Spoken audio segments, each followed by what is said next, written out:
செய்துவிட்டு முதலாவது வரிகளுடன் இரண்டாவது வரிகள் நீங்கள் யாராவது தயார் என்றால் நாங்கள் இருவருமே பின்வாங்கி உங்களுக்கான அந்த இடத்தை தந்து தொடர்போம் என்று கூறி இனிய உற்சாகமான காலை வணக்கம் எல்லோருக்கும். நீங்கள் பார்க்கும் கேட்டுக் கொண்டிருப்பது கஸ்டோடியோ பாமகம் டிவி. நீங்கள் பார்க்க இருப்பது பெற்றோரை தெய்வம் என்று 21/4/2024 திருவள்ளுவர் ஆண்டு 2056 சித்திரை 8ஆம் நாள் துறைசார் வளர்ச்சி ஆண்டு 2024 சிறப்பு குழந்தைகள் விழிப்புணர்வு மாதமான ஏப்ரல் மாதத்தில் இணைந்திருக்கிறோம். ஞாயிற்றுக்கிழமை காலை பொழுதில் இன்றைய குரல்: கேடில் வெளிச்செல்வம் கல்வி ஒருவருக்கு மாடல்ல மற்றையவை என்ற குரலுடனும் பழமொழி தெய்வம் காட்டுமே தவிர ஊட்டாது என்ற பழமொழியுடனும் உங்களுடன் இணையவிருக்கிறது பெற்றோரை தெய்வம். பெற்றோரை தெய்வத்திற்கான வரிகளை பலர் இங்கே இணைத்திருக்கிறீர்கள். எல்லோருக்கும் சிறப்பான வாழ்த்துக்கள் கூறி உங்கள் அனைவருக்கும் முன்கூட்டிய வாழ்த்துக்கள் கூறியபடியே முதலாவது வரிகளாக இங்கே இணைத்திருக்கிறார் செல்வி நித்யானந்தன் அவர்கள். பெற்றோரை தெய்வத்திற்கான முதல் வரியாக பாம்பாதிபர் தந்த வரிகள்: அன்று எங்கள் வீட்டில் சிறிய வயதில் நாம் குடும்பமாக முகம் கொடுத்த அவமானம் அல்லது மனதை பாதித்த விடயம் சம்பவம் இன்றும் என் மனத்திரையில் என்று இணைத்த வரிகளை இங்கே முதலாவதாக இணைத்திருக்கிறார் செல்வி நித்யானந்தன் அவர்கள். அன்று எங்கள் வீட்டில் நடந்த அவமானம் எனது ஐயாவின் இறப்பு. சொந்தம் பலர் வசதியாக இருந்த போதும் எங்கள் நிலைமை அறிந்து உதவவில்லை. அம்மா நகைகளை விற்று காப்பாற்றினார். நான் இப்போதும் நினைத்து கவலைப்படுவேன். அந்த வைராக்கியம்தான் அம்மாவை ராணி போல் இறக்கும் வரை வாழ்ந்தார் காதுபட பலராலும் பேசப்பட்டது என்று இணைத்து சிறப்பித்திருக்கிறார் செல்வி நித்யானந்தன் அவர்கள். அடுத்த வரிகளை அப்போ ராதிகா அவர்களை இணைத்துக் கொள்ளுங்கள். உற்சாக வணக்கம் மீண்டும் எல்லோருக்கும். அடுத்து ராஜினி அல்பன்ஸ் அவர்கள். அம்மா ஒருவருடன் மனஸ்தாபப்பட்டதும் இல்லை, சண்டை பிடித்ததும் இல்லை. 1977ஆம் ஆண்டு கொழும்பில் அப்பாவின் தங்கையின் கணவரையும் மகளின் கணவரையும் கொன்றதை நினைத்தால் இன்று வரை மறக்க முடியாது. 2000ஆம் ஆண்டு யாழ்ப்பாணத்தில் எனது ஒன்றுவிட்ட அண்ணனையும் 10 வயது மகனையும் மாலை வீதியால் போன ஆமிக்காரன் வீட்டு வாசலில் வைத்து சுட்டதால் இறந்து விட்டார்கள். இன்று வரை எல்லோர் மனதிலும் தாங்குனா துயரமே. இன்றும் என் மனத்திரையில். ராஜினி அல்போன்ஸ். மூன்றாவது வரிகளை நீதி. அடுத்ததாக வதனி அவர்களின் வரிகள்: சிறுவயதில் குடும்பமாக அவமானப்பட்டதாக எதுவும் ஞாபகம் இல்லை. எங்கள் வீட்டில் 7 பேரு, நான் தான் கருப்பு. அதனால் நிறைய அவமானப்பட்டிருக்கிறேன். என்னை எல்லோரும் கருப்பி அல்லது குரக்கன் புட்டு என்றுதான் கூப்பிடுவாங்க. குடும்ப போட்டோ எடுக்கும் போது வெள்ளைக்கார பிள்ளையை ஏன் சேர்த்து எடுக்கிறீங்க என்று சொல்லி என்னை இழுத்து விட்டதை நினைத்து நான் இந்த வீட்டு பிள்ளை இல்லையோ என்று எனக்கு அடிக்கடி நினைக்க தோன்றும். நன்றி. வரிகளை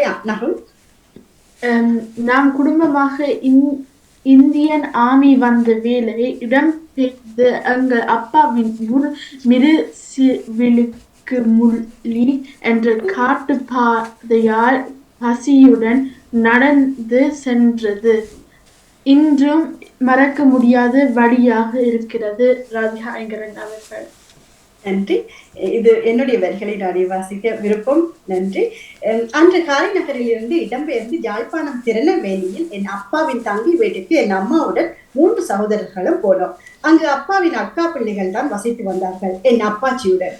அப்போ மதிய நேரம் சாப்பாடும் கிடைத்தது. அம்மா எங்கள் 4 அதனை பரிமாறினார்.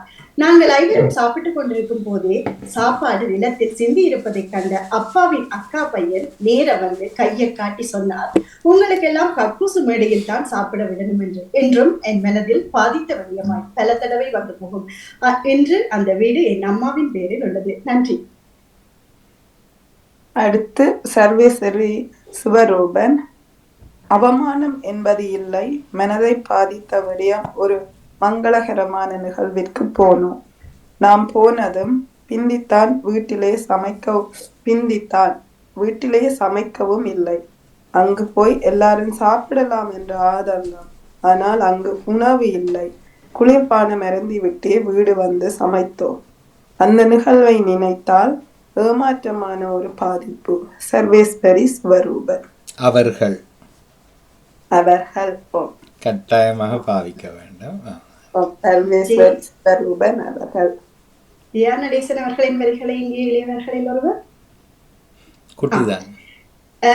ஜெயா நடேசன் அவர்கள் இணைகிறார். பெற்றோரை தெய்வம் நிகழ்விற்காக நானும் என்னுடன் படித்த நண்பிகள் நவமலர், அனந்தாசி, சந்தானம், அந்தோனியா பிள்ளை, டெய்சி எல்லோரும் பாடசாலை முடித்து ஒன்றாய் வருவோம். பாடசாலை முடிந்து மிகுதி நேரம் படித்துவிட்டு மாலை 6 மணி ஆகிவிடும். வரும் வழியில் ஒரு பெரியவர் வீடு ஒன்றில் சப்படிலா பழம் மரம் நிறைய காத்திருக்கும். ஒரு நாள் நாங்கள் களவாக பிடிபட்டு விட்டோம். அவர் என் வீடு வந்து என்னைத்தான் சுட்டி காட்டி தாறுமாறாக பேசினது எனது பெற்றோருக்கு அவமானமாகி விட்டது. எனது வீடுதான் அவர் வீட்டிலிருந்து 1/2 மைல் தூரம். எங்களது உறவினரும் கூட. இது நான் பெற்ற அவமானம் என்ற நினைவில் என்று இணைத்திருக்கிறார் ஜெயா நடேசன் அவர்கள். அடுத்ததாக சாந்தி துரையரங்கன் அவர்கள் அப்பா உதயன் பத்திரிகை சுழிபுரம். இல்ல அப்பா உதயன் பத்திரிகை. ஓகே. அப்பா உதயன் பத்திரிகை சுழிபுரம் நிறுவனர் செய்தியாளராக முன்னெறிப்பாய்தல் தொடர்பான செய்தி ஒன்றை எழுதி அனுப்பினார். அதற்கு எம் சகோதர இயக்கத்தினர் அச்சுறுத்தியிருந்தனர். அன்றிருந்து போர் பற்றிய செய்தி எழுதுவதை தவிர்த்தார். ஊடக சுதந்திரம் அற்ற நிலை. என்ன சம்பவம் அது? அந்த சொல்ல எனக்கு விளங்க இல்லை. எதை பற்றி எழுதினவர்? போரை பற்றி. இல்ல அதுல சொன்ன வசனம் என்ன? முன்னேறி தொடர்பான செய்தி. எதை பாய்தல்? முன்னேறி பாய்தல் தொடர்பான. முன்னேறி பாய்தல். முன்னேறி பாய்தல் என்றா பெரியவர்களுக்கு என்னன்னு விளங்குமா? ஒவ்வொரு சண்டைக்கும் பெயர் வைத்திருப்பார்கள். அதுல ஒன்றுதான் முன்னேறி பாய்தல். எல்லா கத்திரிக்காயும் கடைசியில வந்து 2 ஒன்று எங்க வந்து நிக்கிறவன்று பார்த்தோமா? சரி, நல்லது. அது அப்பா அதுக்கு பிறகு தன்னுடைய அப்பா அதை பற்றி போர் சம்பந்தமான செய்திகள் எதுவும் எழுதுவதை நிறுத்திவிட்டார். அதனால்தான் சுதந்திரம் பெற்று வாழுகிறோம். நன்றி. நன்றி. அடுத்த வரிகளை தருவதற்காக நீதினி. இது ஜெசி மணிவண்ணன் அவர்களின் வரிகள். பெற்றோரை தெய்வம். அன்று எனக்கு 12 வயதளவு அப்பாவை தேடி ஆமி வீட்டுக்குள் நுழைந்ததாகவும் என்னை எழுப்பி அப்பா எங்க என்ன திரும்ப திரும்ப கேட்கவும் நான் அப்பா வேலைக்கு சென்று விட்டார் என சொன்னதாகவும் அந்த இரவு எமது ஊரில் 3 மாமாக்களை சுட்டு கொலை செய்தார்கள். அதை நினைக்கவே எனக்கு இப்பவும் பயம். என் மனதை பாதித்ததாகும். ஜெசி மணிவண்ணன் அவர்களின் வரிகள். தர்மிளா அருக்குமார். வாசிக்க போறீங்களா? நான் வாசிக்கிட்டா? ஓர் இரவு வேளை கதவுகள் பல தடவை தட்டும் சத்தம். பலர் மனதில் பல அச்சம். என் வீட்டின் கதவுகள் தட்டும் சத்தம், டோர்ச் லைட் அடித்தும் ஜன்னல் தட்டும் சத்தம் கேட்ட போது நாங்கள் உள்ளேயே இருந்து அப்பாவை கட்டி அணைத்தபடி நானும் என் தங்கையும் தேவாரம் பாடியதும் என் அம்மாவும் தம்பியும் நடுங்கிய அழுகையும் சில மணி நேரங்களில் கதவை திறந்து வெளியே வாருங்கள் என்ற போது நாங்கள் கதவை திறந்து அப்பாவின் முன்பக்கம் நான் நின்று அப்பாவை விடமாட்டேன் என்று சொன்ன போது என் நெஞ்சில் அவர்கள் துப்பாக்கியை வைத்த அந்த நொடி இன்றும் என்னால் மறக்க முடியாது. தர்மிளா அருக்குமார் அவர்கள். ராணி சம்பந்தர் அவர்களின் வரிகளை நீதினி.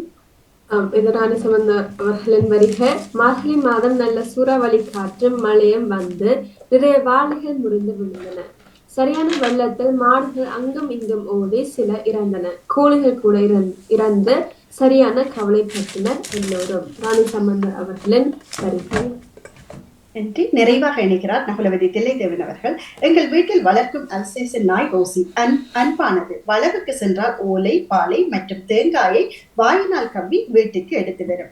வீட்டுக்கு தெரியாத நபர் வந்தால் குறைத்து கலைத்து விடும். பக்கத்து வீட்டுக்காரரின் கோழி கூட வீட்டுக்குள் வரவிடாது.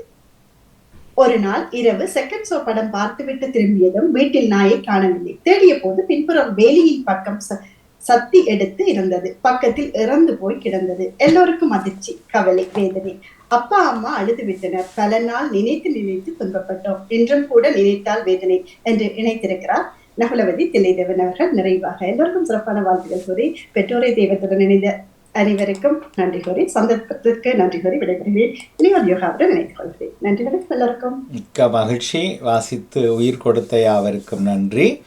இப்போது இளையவர்கள் நீங்கள் சொல்லுங்க, உங்களோட வீட்டில் நீங்கள் ஞாபகத்தில் அவமானப்பட்ட ஒரு நிகழ்வு பற்றி சுருக்கமாக சொல்லலாம். அவமானம் என்றால் என்னென்று தெரியாதவர்கள் நிறைவில் பேசுவோம். இப்போது நீங்கள் தெரிஞ்சதை சொல்லுங்கள். உங்களோட வீட்டில் உங்களோட ஞாபகம் இருக்கிற வரையில் இப்போவோ சின்ன வயசுலேயோ ஒரு அவமானம், நீங்கள் பேரூரில் ஆற்றலாம் சொல்ல தேவையில்லை, என்ன சம்பவம் ஒன்று சொன்னால் சரி. சரி, அப்போது அவமானம் என்பது புரியவில்லை என்று நான் நினைக்கிறேன். இப்போ அவமானம் என்றால் என்ன என்றது உங்களுடைய விளக்கம் சொல்லுங்க. நான் நினைக்கிறேன் இப்ப மற்றவைக்கு முன்னால் நடந்த ஒரு விடயம் அது எங்களுக்கு ஒரு பாதிப்பை ஏற்பட்டு நாங்க அந்த விஷயத்தையே செய்யாம வர்ற அளவுக்கு வர்ற ஒரு சூழ்நிலை அவமானம். எங்கள பிள்ளையா அப்படி என்றாது எங்கட பிள்ளையண்டு இல்ல, ஆனா மற்றவை சுட்டி காட்டுறது அது எங்களுக்கு அவமானமா படுறது. அதான் அது அவமானமாக என்றால் அது என்னது, என்ன தாக்கம், அது எங்களுக்குள்ள ஒரு வெக்கம் மாதிரி மனது கஷ்டமா இருந்திருக்கும். சரி, வேறு யாராவது இந்த அவமானம் என்ற சொல்ல எப்படி நீங்கள் உங்களோட வாழ்க்கையில் விளங்கப்படுத்துவீங்க? சம்பவம் சொல்ல தேவையில்லை, நீங்கள் எல்லாரும் மௌனமாக இருந்துட்டீங்க. இப்போ அவமானத்தை பற்றி தான் காய்க்கிறோம். அவமானம் என்ற சொல்ல இன்றைக்கு தான் முதல் கேட்கிறவர்கள். இது எதனுடைய எதிர் சொல்லு? இதுக்கு எதிர் சொல்ல என்ன? அவமானத்துக்கு எதிர் சொல்ல என்ன? அவம் என்றா என்ன? அது தமிழ் இல்லை, ஆனால் பாவிக்கிறோம். அவம், அவச்சொல், அபத்தம், இது ஒன்றுமே தமிழ் இல்லை. ஆனால் உங்களோட ஒருத்தரையும் குழப்ப விரும்பல. எனக்கு சமஸ்கிருதம் தமிழும் உண்டாயிட்டுது, நீ ஒன்றுமே வழி இல்லை, நாங்கள் இப்படியே ஓட வேண்டியதான். ஆனால் இது தெரிந்து கொள்வது சரியாக இருக்கும்.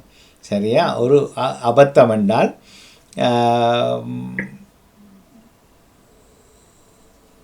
அபத்தமான செயல், செய்யக்கூடாத ஒரு செயல், எனக்கு அது பிடிக்கல, எனக்கு வேதனையை தருகிறது, ஒரு குற்றம்.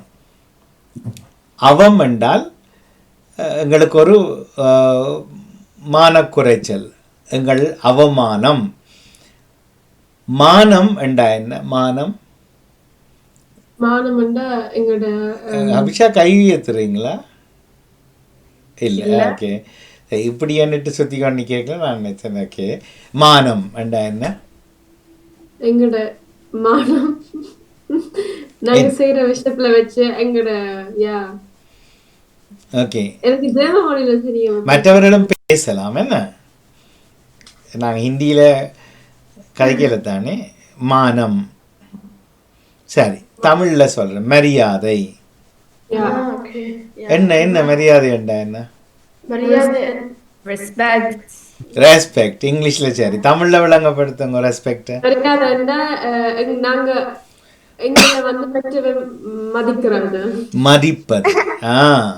என்ன மதிப்பு? நாங்கள் ஒரு இடத்த போனோம், எங்களை கூட்டி வந்து முன்னால் இருத்தோணும், எங்களுக்கு சோடா டீ எல்லாம் வாங்கி தரணும். இல்ல, நாங்கள் எங்களுடைய பெற்றோர்களுடன் நாங்க மதிக்க வேண்டும். அதுதான் அதான் அந்த மதிக்கிறேன்டா என்ன? மதிக்கிறேன்டா ஒரு ஆளை வந்து இப்படி அன்பா கதைச்சு ஏதாவது பிள்ளைண்ட அவமானப்படுத்தாமல் ஒழுங்கா சொல்றது, அப்படியா? ஓகே, சரி, அதுதான் இது. அந்த மானத்தை இழந்தால், இழக்க செய்தால் அவமானம். இப்ப புரிந்துதா? புரிந்துதா? அப்ப மானம் இல்லாத செயலுக்கு பேர் அவமானம். என்ன?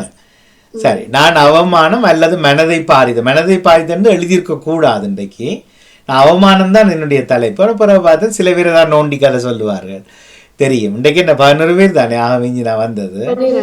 12 பேர். மீறி பேருக்கு அவமானம் வேண்டா, உங்களுக்கு மட்டும் இல்லை அவர்களுக்கும் அது தெரியல அவமானம் வேண்டா என்னன்னு. அது என்ன உண்மையான சொல்லு கேவலப்படுத்துறது. ஒரு தடவை கேவலப்படுத்துறேன் நான் நினைக்கிறேன். கேவலமும் தமிழ் இல்லை.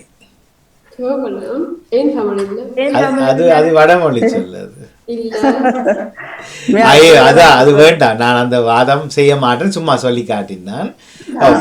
கேவலமாக்குறது வந்து வேணுமண்டே செய்யறது. அவமானம் அப்படிதானே? அவமானமும் ஒரு செயல் செய்யற போது எங்களுக்கு அப்படி படுகிறது தான் அவமானம். இடம் பொருள் ஏவலுக்கு வரும்.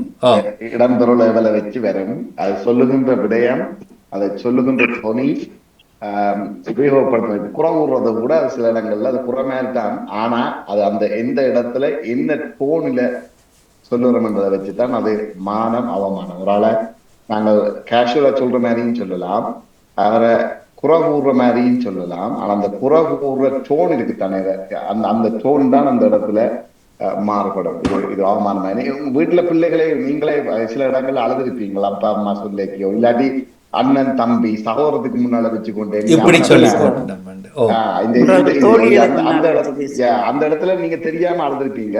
லைக் ஐ மீன் ஆப்வியஸ்லி அது அந்த இடம் தான் அது அவர் சொல்ல வர விஷயம் என்றதான் என்னுடைய கருத்து. சிறப்பான உதாரணம். அதுதான் சரி, உண்மையில பிள்ளைகளுக்கு அதுதான் விளங்கும். ஆனால் ஏன் அந்த பெற்றோர்களுக்கு விளங்காம போன காலம் என்னென்னா, ஒரு இளையவர் வயது நான் நினைக்கிறேன் 13 இருக்குமென்னு நினைக்கிறேன், ஒரு பெண் பிள்ளை, அவருடைய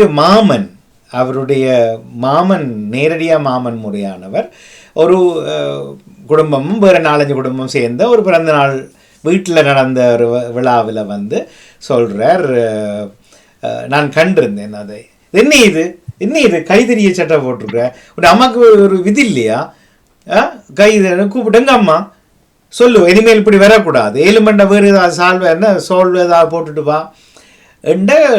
எனக்கு அந்த கதை வடிவாக கேட்கலாம் நடக்குது இதோ உண்டு. உடனே அந்த பெண் பிள்ளை அழ தொடங்குறார் அந்த இடத்துல. பிறகு அவர் போயிருக்கிறார், யாரோ சொல்லி நம்ம ஏன் இப்போ சொன்னீங்கண்டா வேற இப்போ திருந்துறது, ஆக்களுக்கு முன்னாடி இல்லை வந்திருக்கிறார், எங்களை எவ்வளோ அவமானம் உங்களுக்கு. இந்த கதை உங்களுக்கு நடந்தால் என்ன செய்வீங்க? அதாவது ஸ்லீவ்லெஸ் ஒன்றுமே இல்லை, அங்கே ஒன்றும் நிர்வாணமாக வேற இல்லை, அதுக்கு ஒரு மெல்லிய நெட் மாதிரி ஏதோ போட்டிருந்தா எனக்கு இப்போ ஞாபகம் வருது. சரியா?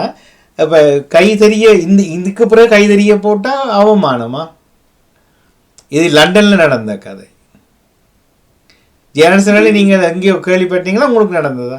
இல்ல, எனக்கு ஒண்ணு நடந்த என்னன்னு, எங்களோட அம்மாவுக்கு ஒரு சகோதரி இருக்கிறான். அம்மாட்ட வந்து எங்களை பற்றி தான் கூட சொல்லுவா, கையிலா சட்டை போடுறா, சைக்கிள் ஓடுறா, கவடுகளிய சைக்கிள் ஓடுறாள், என்னத்துக்கு இப்படி எல்லாம் முன்னி விட்டுக்கிறேன்னு சொல்லி அம்மாவை வந்து சொல்ற. அம்மா பேசாம இருப்பா, அம்மா இல்லாத அவையல் இந்த விருப்பம் அது பிள்ளைகளோட இதுகள்னு சொல்லிப்பட்டு அம்மா சமாளிச்சு விடுவா. அம்மா சண்டை பிடிக்கிறீல்ல, அப்படி அந்த நாங்க அவமானப்பட்ட நாங்கள் கமக்கட்டுக்கெல்லாம் தெரிய சட்டை போட்டு கொண்டு தெரியுறான்னு சொல்லி கேவலமா சொல்லுவா வந்திருந்தானே. அப்ப அம்மா அதை கேட்பா, எங்களுக்கு அதை நாங்களே இந்த அலையா கேட்டு அம்மா சில எங்களை அப்பாவோட காய்ச்சி இப்படி எல்லாம் வந்து காய்க்கிறானா பேசாம விடுங்க, அது பிள்ளைகளோட விருப்பம்னு சொல்லி விடுவார். அப்படிதான் நாங்க அவமானப்பட்ட நாங்கள். அவருடைய பிள்ளைகள் அப்படி செய்தவர் ஓட தொடங்கினவர்கள் போட்டவர். அந்த விடயம் இன்றும் உள்ளது. இன்றும் அது அந்த விஷயம் வந்து மேலே இன்றும் உள்ளது. அது எங்க வருதுன்னு சொன்னால், சில ட்ரெடிஷனலான ஒரு சில இடங்கள், ஆலயங்கள், ஒரு திருமண விழாக்களோ இல்லாட்டி அங்க குடும்பமாக செல்லுகின்ற பொழுது சமுதாயத்துக்காக கணக்கு கொடுத்து கொண்டு அதை அந்த இடத்துல அவர்கள் யோசிக்கிறாங்க, ஓகே ட்ரெடிஷனலா போறோம் நாங்கள், குறிப்பாக அது வந்து பொம்பளை பிள்ளைகள் அடக்க ஒடுக்கமாக இருக்க வேண்டும் என்பதற்காக இது முன்னோர்களால கற்றுக் கொடுக்கப்பட்ட ஒன்று. இப்ப இன்றைக்கு அதான் இப்ப ஜெனரேஷன் மாறிக்கொண்டு வருது, கல்ச்சர் மாறிக்கொண்டு வருது. முந்தி ஒரு பிள்ளை குமர் பிள்ளை ஆகிவிட்டாலே அங்க வந்து சட்டை போட மாட்டார்கள், பஞ்சாபியும் போட மாட்டாங்க, சட்டையும் போட மாட்டாங்க, சாரிதான் கட்டுவினம். அதுவே அந்த பிள்ளை கல்யாணம் கட்டி பேத்தி பிறந்தா பிறகு சட்டை அரக்காவாவோட சட்டையோட போது எத்தனையோ வீடுகள்ல காதடிபட 100% கேள்விப்பட்ட காலங்கள் உண்டு.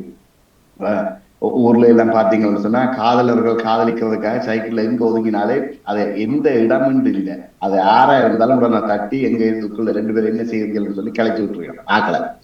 அந்த காலங்கள் எல்லாம் போய் இப்ப வீட்டுக்கு வீடு சந்தைக்கு சந்தை இது மாதிரி. அப்ப காலோட்டங்கள் மாறிக்கொண்டு வருகிறது, கல்ச்சர் மாறிக்கொண்டு வருகிறது. நாங்களும் அந்த காலோட்டத்துக்கு ஏற்ற மாதிரி மாறிக்கொண்டிருக்கிறோம். ஆனாலும் எங்களுடன் அன்று குறை சொன்ன அதே பெரியவர்களும் இன்றும் அவர்களும் மாறிக்கொண்டுதான் வந்து கொண்டிருக்கிறோம். ஆனா கூடிய பாகம் அது பெண்களுக்கு தான் அது கூடுதலாக சொல்லப்படுது. ஆனா இதுல அந்த இப்ப நீங்க சொன்னது மாற்றம், அது மாறுது. முன்னும் மறுத்தவர்களை இப்போ வேறு வழி இல்லாமல் பிள்ளைகள் பேர பிள்ளைகள் செய்யும்போது பொறுத்து கொள்ள வேண்டிய. நான் கதைச்சது இன்னும் ஒரு பக்கத்தில் அதை யோசித்தா அந்த விவாதம் பிறகு நடந்தது எப்படின்னா, மாமா சொன்னது சரிதான், ஆனால் இப்போ நீங்கள் தான் சொன்னீங்க இடம் பொருள் வந்து அப்போ அவருக்கு சொல்லப்பட்டதான். ஏன் ஆட்களுக்கு முன்னால் சொன்ன நீங்கள் அவர் சொன்ன காரணம் என்ன தெரியுமோ, இது எங்களோட குடும்பம், நான் என்ன ரோட்லேயான்னு சொன்னான். ஆனா அதை அந்த வீட்டு அவருடைய சொந்த இரத்த உறவு பிறகு சொல்லியிருக்கிறார், நீங்க அந்த பிள்ளைகிட்ட போய் சொல்லியிருக்கலாம் அல்லது அம்மாவை கூப்பிட்டு சொல்லியிருக்கலாம், அதுல எழும்பி நின்று அவ்வளவு பேருக்கு முன்னால சொல்லியிருக்க கூடாதுன்னு அவர் திருப்பியும் சொல்றார். இது எந்த குடும்பம், நான் ரோட்ல ஆண்டு காய்ச்சிதான் என்றார். ஆனா அந்த பிள்ளை அழுகுது. அந்த இடத்துல மாமாவுக்கு அந்த அந்த குறிப்பிட்ட நபருக்கு அந்த பிள்ளையினுடைய என்ன பிடிக்கும், அந்த இப்ப 5 விரலுமே ஒரே மாதிரி இல்லை, ஒவ்வொருத்தருக்கும் ஒரு விதமாக அதை புரியப்படுத்தும். படிப்பில இருந்து இயல்பில இருந்து எல்லாமே இருக்குது. அப்ப அந்த அந்த கல்ச்சரை அந்த இதை சொல்லுகின்ற பொழுது தனிப்பட்ட முறையில் அதை கூப்பிட்டு சொல்வதுதான் மனதன் இயல்பு. என்ன கேட்டீங்கன்னா அதை யாரா இருந்தாலும் அதை சொல்லிவிடும் 100%. ஆனா அதை அவ சொன்னது குடும்பத்தின் முன்னால சொல்லி இருக்கலாம். அது எத்தனை பேருக்கு இன்றைக்கே இன்றைய காலகட்டத்துல தமக்க தங்கச்சி ஒரே கூட பிறந்த சகோதரர்களுக்கு முன்னால வச்சு சொன்னாலே அது ஒரு ஒஃபென்டன் ஆகுது. மனைவியே அது ஒஃபென்டட் எடுக்க, என்ன பிள்ளைகளுக்கு முன்னாடி நீங்க வச்சு பிடிச்சிருங்க, பிள்ளைகளுக்கு பேருந்து என்ன பார்த்து பயப்படும், இல்லாட்ட பிள்ளை வந்து சொல்லும் அம்மாவுக்கு இதண்டைக்கு அம்மாவை பேசிக்கோ, இல்லாட்ட அம்மாவோட கருத்து வேறுபாடுகளுக்கு பிள்ளைகளை வச்சு கொண்டு பேசாம ஒரு நிலைமையும் இருக்கு. எத்தனை பேர் யோசிக்கலாம். ஏன்னு சொன்னா பிள்ளைகளை பார்த்து வளர்க்கணும். அதுவும் அந்த செல்ஃப் ரெஸ்பெக்ட் தான் வருது. ஏன்னா அவையும் என்ன நாளைக்கு அப்பாவே வண்டைக்கு அதை சொல்லிக்கணும், அதை சொல்லிங்க அப்பா அண்டை சொல்லி வர்றாங்க. அந்த நேரத்துல சப்போர்ட் பண்ண மாட்டோம். ஆனா அதை லிசன் பண்ணி மனதுக்கு வச்சிருக்கலாம். வச்சிருந்துட்டு பேருந்து அங்கால அப்பா அண்டை சொன்னதுதானே, அதுதான் சரி, அவர் சொன்னதுதான் சரின்ற ஒரு பிரச்சனை வந்து அங்க வந்து எழுது. இது நீங்க சொன்ன மாதிரி மானவ அவமானம் இதுகள் வந்து அதைக்கு நிச்சயமாக தெரிந்திருக்க வேண்டும். இடம் பொருள் கூடிய பாகம் 1 to 1 நீங்க சொன்ன மாதிரி தனிப்பட்ட முறையில அதை கூப்பிட்டு சொல்றதுக்கும் பப்ளிக்ல சொல்றதுக்கும் இப்ப நாங்கள் அதை ஒஃபெண்டட் இல்லைன்னு நினைச்சாலும் அது அந்த இடத்துல அது சின்ன விவாதத்தை ட்விஸ்ட் பண்ணலாம். இப்ப இளையவர்கள் அதை பேசின எல்லாருக்கும், ஆனா எல்லாரும் கொள்ளி கட்டி கேட்கல கஷ்டமா இருக்கு. எல்லாருக்கும் தெரியும். குறிப்பா கவிதா பேசலாம். என்னன்னா அந்த பிள்ளை சொல்லலாம் தானே மற்றாக்களுக்கு, அது இந்த மாமா தான் சொன்னவர், எந்த நன்மைக்கு தான் சொன்னவர். ஏன் அந்த பிள்ளை திருப்பி சொல்லி அந்த மாமாவை டிஃபெண்ட் பண்ணக்கூடாது? அந்த பிள்ளைக்கு அப்படி படாது, அந்த மாமா சொன்னது சரியான. ஏனென்றா மாமாவை இன்றைக்கா தெரியும், பிறந்ததுலேருந்து 13 வருஷம் அந்த மாமா இவ்வளவு அக்கறையா இந்த பிள்ளையோட இருந்திருப்பார். என்ன டபக்கண்டு கோபம் வருது உங்களுக்கு? ஒரு இன்சிடென்ட்லயே மாமாவிலேயும் கோவிக்கிறீங்க. சில வேளை அந்த பிள்ளைக்கு மாமாவுக்கு மொட்டு இல்லையோ, சில வேளை ஏதாவது கருத்து வேறுபாடு முதலே வந்திருக்கலாம். அதாவது அதோட சேர்த்து அது ஒரு பக்கம் நியாயம். என்ன எங்களுக்கு தெரியாது, அவை இந்த வாழ்க்கை தெரியாது. ஆனா இல்லை என்று வைக்கிற மாமா வைங்கோ, சரியா? அப்ப இந்த எத்தனை பிள்ளைகள் அதை ஏற்றுக்கொள்ளினோம், மாமா பிள்ளைதான் ஆனா பரவாயில்ல, மாமா தானே, எந்த மாமா தானே திட்டினவர், பக்கத்து வீட்டுக்காரன் இல்லையென்று ஏன் பிள்ளைகள் நினைக்க கூடாதுன்னு மட்டும் உங்களோட மனதில இருந்து கேட்கிறேன் நான். அபிஷா சொன்ன மாதிரி அவரை பிடிக்காதுன்னா வேற விஷயம், அவர் எப்பவுமே இப்படித்தானண்டா அது நான் சொல்லல. எனக்கு இந்த இடத்துல ஒரு சின்ன ஒரு கருத்து என்னன்னு சொன்னா, இப்ப நாங்கள் இப்படி போடக்கூடாதுன்னு சொல்ற இடத்துல பல பிள்ளைய சொல்றது, எங்களோட அத்தையின் மகளை பாருங்கோ, சித்தியின் மகளை பாருங்கோ, என்னுடைய ஃப்ரெண்ட பாருங்கோ, அப்படி போட்டுக்கொண்டு சொல்லி. ஆனா இதே ஒரு கருத்து விஷயம், அதாவது நானும் ஏற்றுக்கொள்றேன், ஓகே சரி, அது அவை இடம் சண்டையில ஓகே. அதே இடத்துல அந்த பிள்ளை எவ்வளவு தூரம் படிக்குது, இதே இதுதான் உன்னை விட சிரமமான முறையில அந்த பிள்ளைங்க மார்க்ஸ் வந்திருக்கு. அது நீங்க கம்பேர் பண்ணக்கூடாது. நீங்க கம்பேரிசன் மாமா சொல்லியிருக்கிற எங்களுக்கு கம்பேரிசன் கூடாது, மற்ற பேரோட இன்னொரு கம்பேர் பண்ண மனசரே இல்ல இல்ல என்று சொல்லப்படுகிறது. இப்ப இது கம்பேரிசன் இல்ல, இது கம்பேரிசன் அல்ல. இல்ல நான் சொல்றேன் அபிஷா, ஒரு பிள்ளை சொன்னதுக்கு தான் அப்பா அப்படி சொல்றேன், நீங்க இதை மட்டும் கம்பேர் பண்றீங்க, நான் அதையும் கேட்கிறேன். உங்களை சொல்ல ஒரு இளையவரை பற்றி பாதிப்போம்.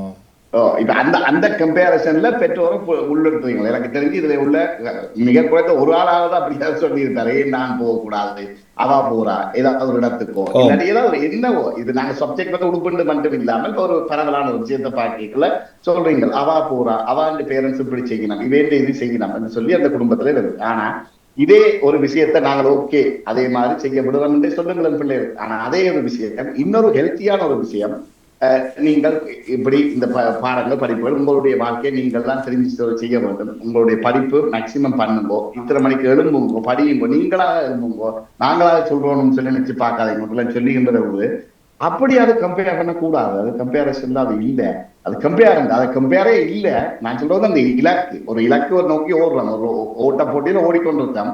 அந்த ஓட்ட போட்டியில எவன் முன்னுக்கு போறான் அவனை முந்தோணும்ன்றதை நான் சொல்றேன் இலக்கு வந்து அந்த இலக்கை வெகு சீக்கிரம் எவ்வளவு சீக்கிரமா உன்னால ஓட முடியுமோ அதை ஸ்கோர் பண்ணுங்க. அது அதுதான், அதை இன்னும் ஒருவரை சொல்லக்கூடாது.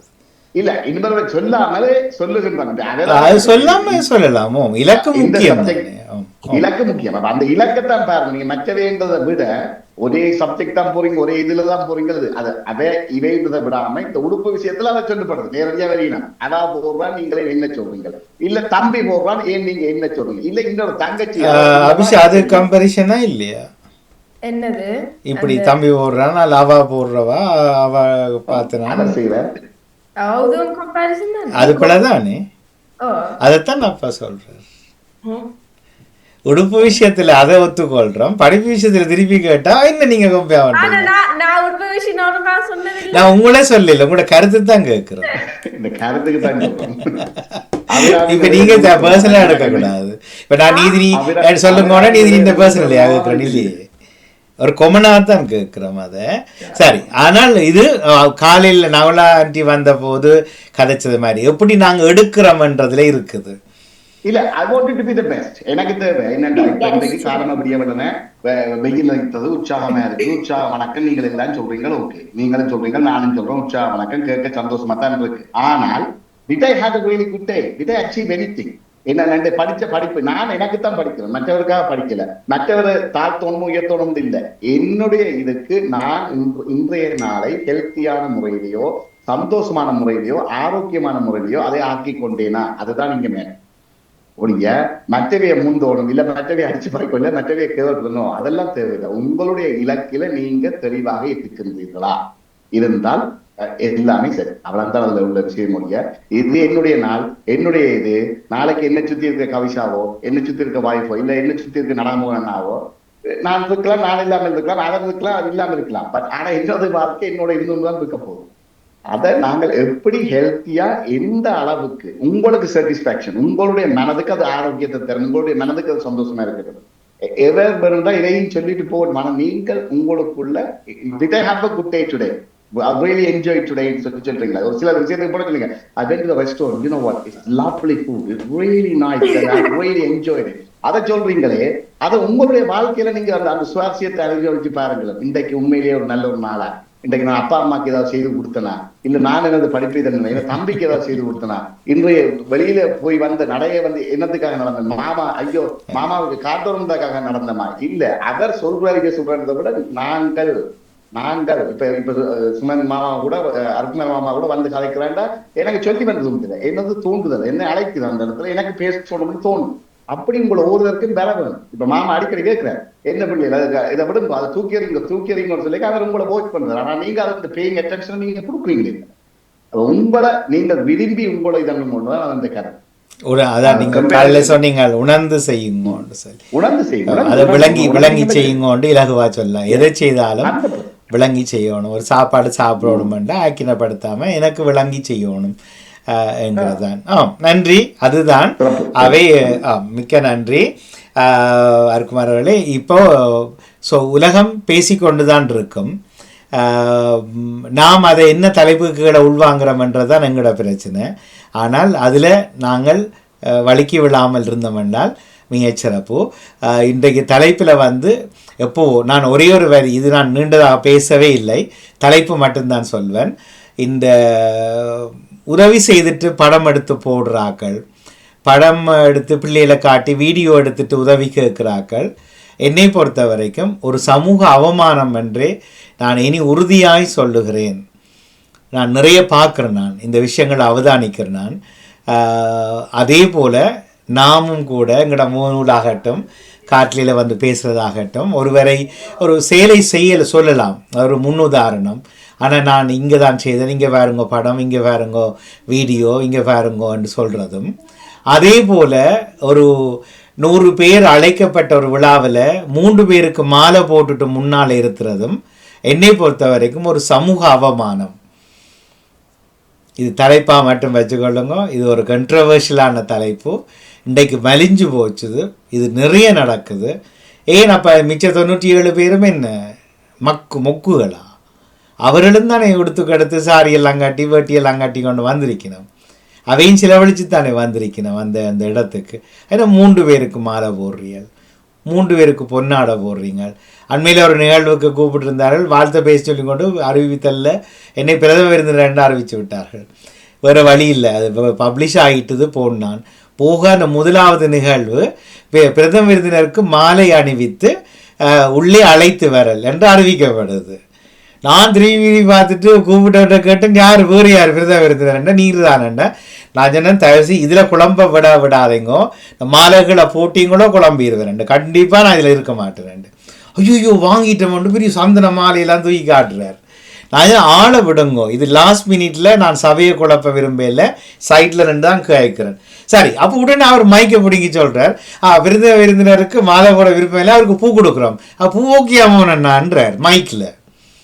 அது என்னென்னு கொடுமையாக போச்சு. பூவை தாங்க கொண்டுட்டு வாங்கின்னு வந்து எனக்கு அது நான் அப்புறம் பேசும்போது சொன்னேன், எனக்கு உடம்பெல்லாம் ஏதோ அடித்தது மாதிரி கிடந்தது. மிச்ச ஆக்கள் என்னை விட பெரிய ஆக்கள் இருக்கணும், அங்கே இவ்வளோ ஆற்றல் உள்ள ஆக்கள் இருக்கணும், இவ்வளோ குழந்தைகள் இருக்கிறார்கள். அது செய்யக்கூடாதுன்னு நினைக்கிறேன். நான் உங்கள்கிட்ட கருத்து கேட்காமலே தான் படம் விழிக்க போகிறேன்.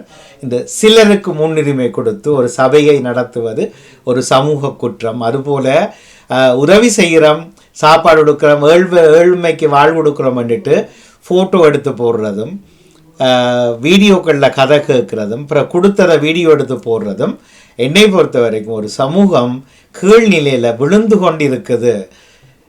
நீங்கள் செய்வீங்களா செய்ய மாட்டீங்களான்றதை இன்னும் ஒரு நாள் பேசுவோம். நன்றி, வணக்கம் எல்லோருக்கும். நன்றி, வணக்கம். அவமானங்கள் தான் எங்களை உயர்த்துகின்றன. இது என்னுடைய வாசகம். என்னை யாரும் அவமானப்படுத்தினீங்களோ விலக்ஷனா இப்போ மேத்ஸ்க்கு படிக்கிறதுக்கு வெளியில் போகணும். என்னை யாரும் அவமானப்படுத்தினீங்களோ சேலஞ்ச் பண்ணி அதை செய்து காட்டிடுவேன். தயவு செய்து யோசித்து அவமானப்படுத்துங்கன்னு கேட்டு, லக்ஷனா